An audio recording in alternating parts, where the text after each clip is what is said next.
시청자 여러분 안녕히 주무셨습니까? 글로벌6 인사드립니다. 저는 진행의 전채린입니다.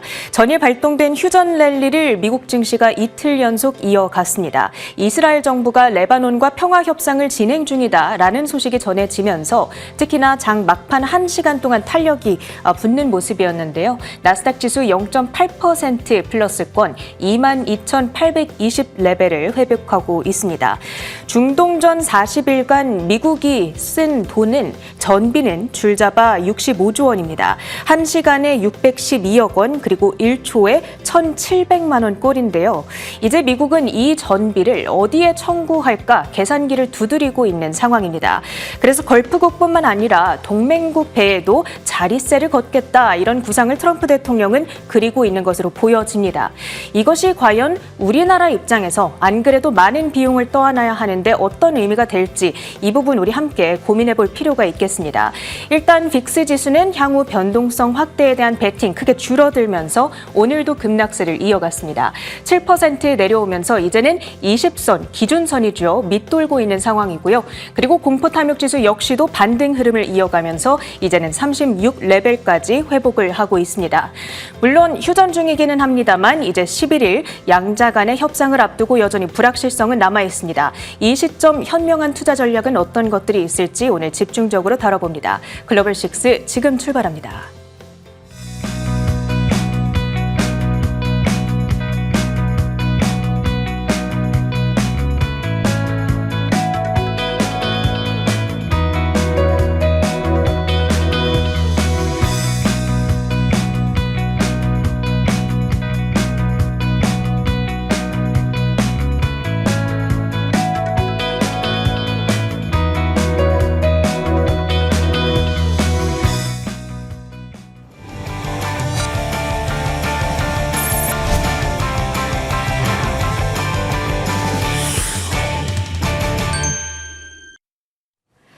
약 1시간 전에 마감된 미국 증시 시황과 주요했던 재료들을 정리해 드립니다. 4대 지수가 전부 다 상승으로 거래를 마쳤습니다. 사실 출발 때까지만 하더라도 하락으로 출발을 했었죠. 이때 유가가 좀 요동쳤던 측면이 있습니다.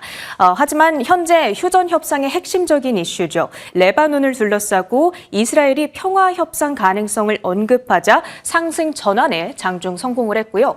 나스닥이 0.8%의 플러스, 다우지수는 0.58%의 플러스. 이제 다우지수는 YTD 기준으로 상승 전환에 간밤을 기준으로 성공을 했습니다. 그리고 나스닥과 S&P 500 지수는 오늘로써 7거래일 연속 오름세를 나타냈죠. 그리고 나스닥 하나만 보더라도 이란전 발발 이후 사실 시장이 변동성이 워낙 크기는 했습니다만 오히려 상승 중에 있다라는 점도 한 가지 포인트가 되겠습니다. 장 초반 급등으로 출발했던 국제 유가 그래도 초반 대비해서는 비교적 안정을 찾으면서 거래를 끝마쳤습니다. 오늘 정규 거래 종가 기준으로는 WTI가 3.6%대에 오른 97달러의 거래를 마쳤고요. 브렌트유 역시도 1.8% 오른 96달러대의 종가를 형성했습니다. 그 밖에 금은값의 랠리가 이어지고 있다는 점, 그리고 미국의 국채 금리는 하락 흐름을 오늘도 이어갔다는 점 등이 전반적으로 시장에 우호적으로 작용했습니다. 시장을 움직였던 주요했던 재료들 확인해 보시죠. 자, 미국과 이란의 종전 협상이 이제 11일 파키스탄의 수도입니다. 이슬라마바드에서 열리게 되는데요.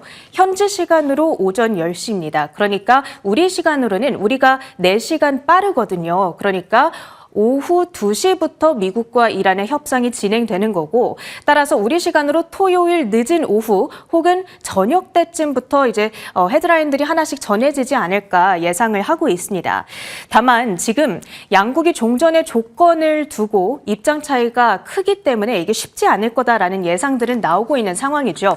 이란은 호르무즈 해협에 대한 통제권을 원하고 있고 전쟁이 완전하게 종료되는 것 그리고 중동 안에 있는 모든 미군 기지에서 미군 병력이 철수하는 것, 거기에다가 이번 전쟁으로 인한 피해 액수에 대해서 미국이 보상을 해달라, 이러한 조건들을 요구하고 있는 상황이고요. 백악관은 간밤 트럼프 대통령과 협상단은 이러한 조건이 담긴 휴전 제안을 쓰레기통에 버렸다, 이런 표현을 쓰기도 했습니다. 더불어 종전 후에도 호르무즈 해협 통과 선박수를 최대 15척으로 제한하겠다라는 방침을 밝히기도 했기 때문에 과연 양국이 잘 이 협상을 할 수 있을 것인가 바로 내일 지켜봐야겠습니다. 그런 가운데 오늘 신규 경제 지표도 많이 나왔는데요. 매주 전해드리고 있는 실업수당 청구 건수가 21만 9천 건으로 발표됐습니다. 예상치였던 21만 명을 물론 웃돌기는 했습니다만 그래도 어느 정도 안정적인 흐름을 보여주고 있다라는 면에서 지금 안 그래도 고용시장에 대한 우려감이 높은 상황 속 그래도 나쁘지 않았다, 이렇게 해석을 해볼 수 있겠습니다. 다만 최근 계속해서 말씀드리고 있는 채용도 적고 해고도 적은 low fire, low hire 국면이 이어지고 있다라는 이 근거가 다시 한번 나타났다고도 볼 수가 있겠고요. 그 밖에는 2월 PC 물가지수, 사실 전쟁 이전의 물가 데이터이다 보니까 주목도가 그렇게 높지는 않습니다. 하지만 유가 급등 이전에 그 기저 물가를 우리가 살펴볼 수 있다라는 면에서 그래도 의미가 있다 볼 수 있겠고요. 전년 대비 2.8%의 플러스를 나타냈습니다. 전월 대비로는 0.4% 상승이었고 둘 다 전망에 부합했습니다. 변동성이 높은 식품과 에너지를 제외하고 봤을 때에는 근원 PC 3%의 YOY 상승, 이 역시도 전망치에 부합했습니다. 다만 지금 물가가 이렇게 3% 레벨에 근접하고 있다는 점만큼은 부담스럽고요. 인플레이션이 상승세로 돌아서고 나서 뚜렷한 둔화 흐름을 보이지 못하고 있다 해석을 해봐야겠습니다. 4분기 GDP 성장률은 0.5%로 확정치가 이제 나온 건데요. 앞서 발표됐던 잠정치보다 조금 더 내려온 수준으로 나왔습니다. 특히 직전 분기의 4.4%와 비교했을 때에는 아주 큰 폭으로 감소를 한 거죠. 소비 지출이나 민간 투자는 늘었지만 정부 지출과 수출이 감소했던 영향이고요. 이 부분은 아무래도 관세의 영향도 분명히 있었던 것으로 풀이를 하고 있습니다. 사실 이 두 가지 수치를 합쳐놓고 본다면 물가는 높고 성장은 낮고 S의 공포, 스태그플레이션이 딱 떠오르기 좋은 조합인데요. 전쟁 이전부터 이런 S의 징후가 나타났다라는 면에서 추후에 업데이트되는 데이터들을 우리가 면밀히 주시해봐야겠습니다. 자, 그럼 이 시각 현재 이란의 입장을 조금 더 자세히 살펴보도록 하겠습니다. 이란의 새로운 최고 지도자죠. 모즈타바 하메네이가 호르무즈 해협의 관리를 새로운 단계로 전환하겠다라는 입장을 이란 국영 TV 공동 성명을 통해서 발표를 했는데요. 전쟁을 원하지는 않지만 우리의 권리를 절대 포기하지 못하겠다라는 입장입니다. 호르무즈 해협을 통해서 그동안은 전쟁 이전까지는 자유로운 통항이 가능했지만 이제는 그런 시스템을 버리고 이란의 허가와 감독 하에 관리형 수역 혹은 통제된 회랑으로서 호르무즈 해협을 관리하겠다라는 입장이 되겠고요. 전면적인 봉쇄에서는 벗어나는 거긴 하지만 통행 허가제를 도입함으로써 통행료를 징수하는 방식으로 전환하겠다, 이런 입장으로 풀이를 하고 있습니다. 실제로 앞서 이란 의회는 이미 통행료 징수 방안을 승인한 바가 있었죠. 자, 그렇다면 시장 입장에서 중요한 것은 결국에는 유가가 될 텐데 RBC 캐피털의 유명한 석유 애널리스트 헬리마 크로프트의 의견을 좀 보겠습니다. 호르무즈 해협의 실질적인 봉쇄 여부가 앞으로 유가가 $100에 안착하느냐 그 여부를 결정하게 될 핵심적인 변수라고 지목을 하고 있습니다. 물론 오늘 이스라엘과 레바논의 협상 소식이 전해진 것은 일단 다행이긴 하지만 여전히 안심할 단계는 아니라는 이 경고도 함께 전해주고 있습니다. 내일 관련한 뉴스 주시해 봐야 되겠고요. 그리고 오늘 섹터별로는 AI 혹은 AI 잠식 우려에 올해 많이 눌렸던 소프트웨어 업종 다시 한번 세론이 발발했습니다. 끝날 기미가 없는 엔스로픽의 소프트웨어 위협이라는 제목의 외신이 올라오고 있는데요. 엔스로픽이 매출 전망과 새로운 업데이트를 발표했습니다. Run rate이라는 표현이 여기 써 있죠. 이게 연간 매출 환산 액수를 뜻합니다. 달리 말해서 지금 이 속도대로 우리가 돈을 1년 동안 번다면 연 매출액이 얼마가 되겠구나 이거거든요. 그러니까 예를 들어서 한 달에 10억 달러를 벌었다. 그럼 10억 곱하기 12개월 해서 120억 달러가 이 annualized run rate이라는 숫자가 되는 겁니다. 그런데 작년 12월까지만 하더라도요. 이 숫자가 90억 달러에 불과했는데 지금 간밤에 새롭게 발표된 숫자가 300억 달러까지 뛰었습니다. 그러니까 3배가 넘게 이 매출이 뛰고 있다라는 예상이 나오고 있는 거고요. 그뿐만이 아니라 엔스로픽이 미토스 AI 얼마 전에 유출이 됐던 그 신제품이죠. 그것을 출시했는데 더 빠른 에이전트 개발이 가능할 뿐만 아니라 고도의 추론과 기획 그리고 자율적 실행이 가능한 에이전트 중심의 설계를 갖췄다. 이렇게 볼 수가 있겠습니다. 그러다 보니까 오늘 사실 월가 IB들에서도 이 기존의 소프트웨어 기업들에 대해서 경계심을 드러내는 코멘트들이 많이 나왔는데요. 대표적으로 멜리우스의 기술 리서치 책임자입니다. 벤 레이치는 엔스로픽의 이번 업데이트는 가히 충격적이었다. 이렇게 평가를 하면서 소프트웨어는 이제 토큰화되며 수십조 달러 규모의 노동시장을 대체하고 보완하는 단계에 진입하기 시작했고 지금은 겨우 1이닝, 그러니까 초입에 불과하다고 얘기를 했습니다. 어떠한 기존 플랫폼도 안전하지 않으며 사스의 급락 반응은 어찌 되면 이해가 된다, 제대로 된 반응일지도 모른다고 언급을 한 겁니다. 다음 화면을 보시면 이로 인해서 AI로 인해서 소프트웨어 업종이 구조적 위기에 직면할 수 있다는 우려감이 다시 한번 부상하면서 관련한 종목들이 전부 다 급락세를 나타낸 겁니다. 팔로알토와 크라우드스트라이크 등의 사이버 보안주들 뿐만 아니라 세일즈포스, 인투이트, 서비스나우, 그리고 어도비, 오토데스크, 여기 있는 워크데이 등등의 종목들 전부 다 하락세를 피해가지 못했고요. 특히나 인투이트, 세금 관리를 대신 해주는 회사인데 이제 주간 들어서 낙폭이 15% 이상 벌려지고 있습니다. 소프트웨어 종목들을 모아서 투자할 수 있는 대표 ETF죠. IGV는 간밤에도 주가가 4% 가까이 하락했을 뿐만 아니라 고점 대비로는 이제 35% 이상 밀려 있는 상황입니다.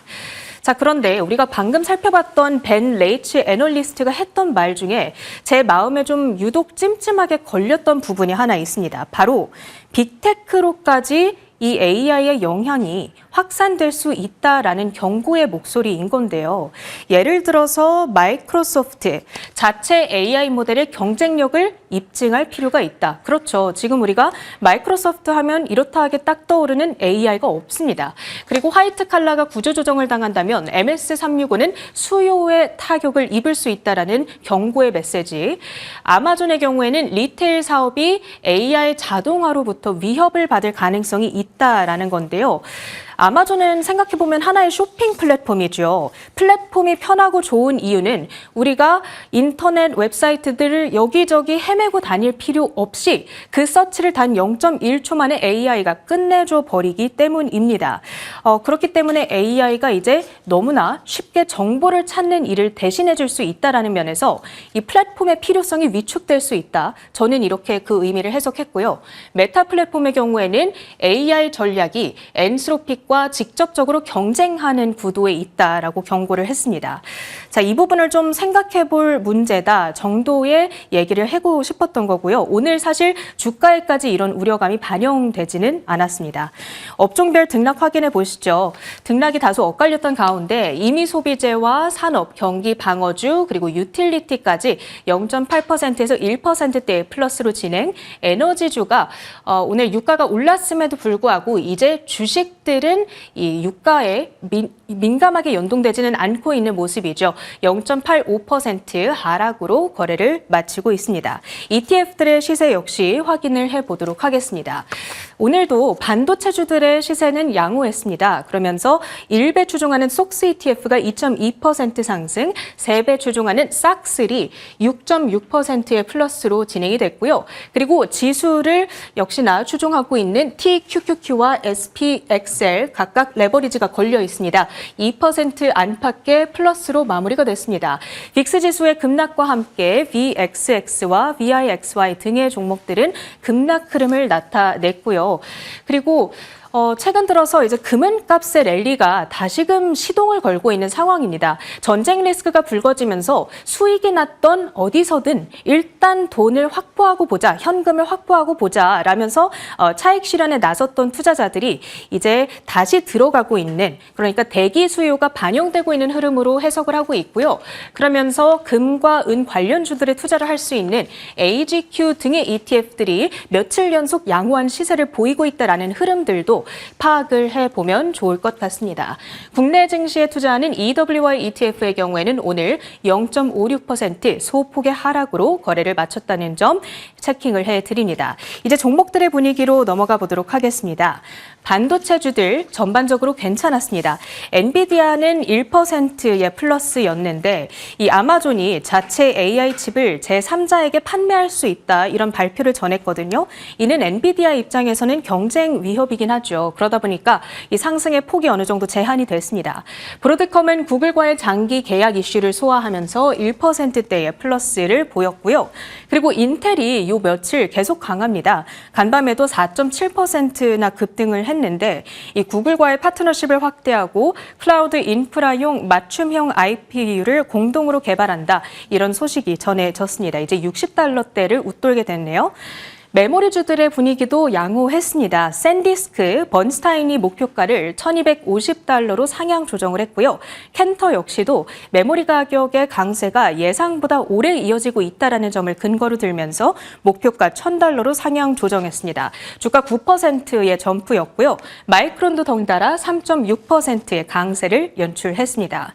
그리고 전날 반도체 산업협회는 글로벌 장비 시장 통계 보고서를 발간했습니다. 그리고 이를 통해 전년도 장비 매출액이 15% 증가할 거라는 전망을 내놨거든요.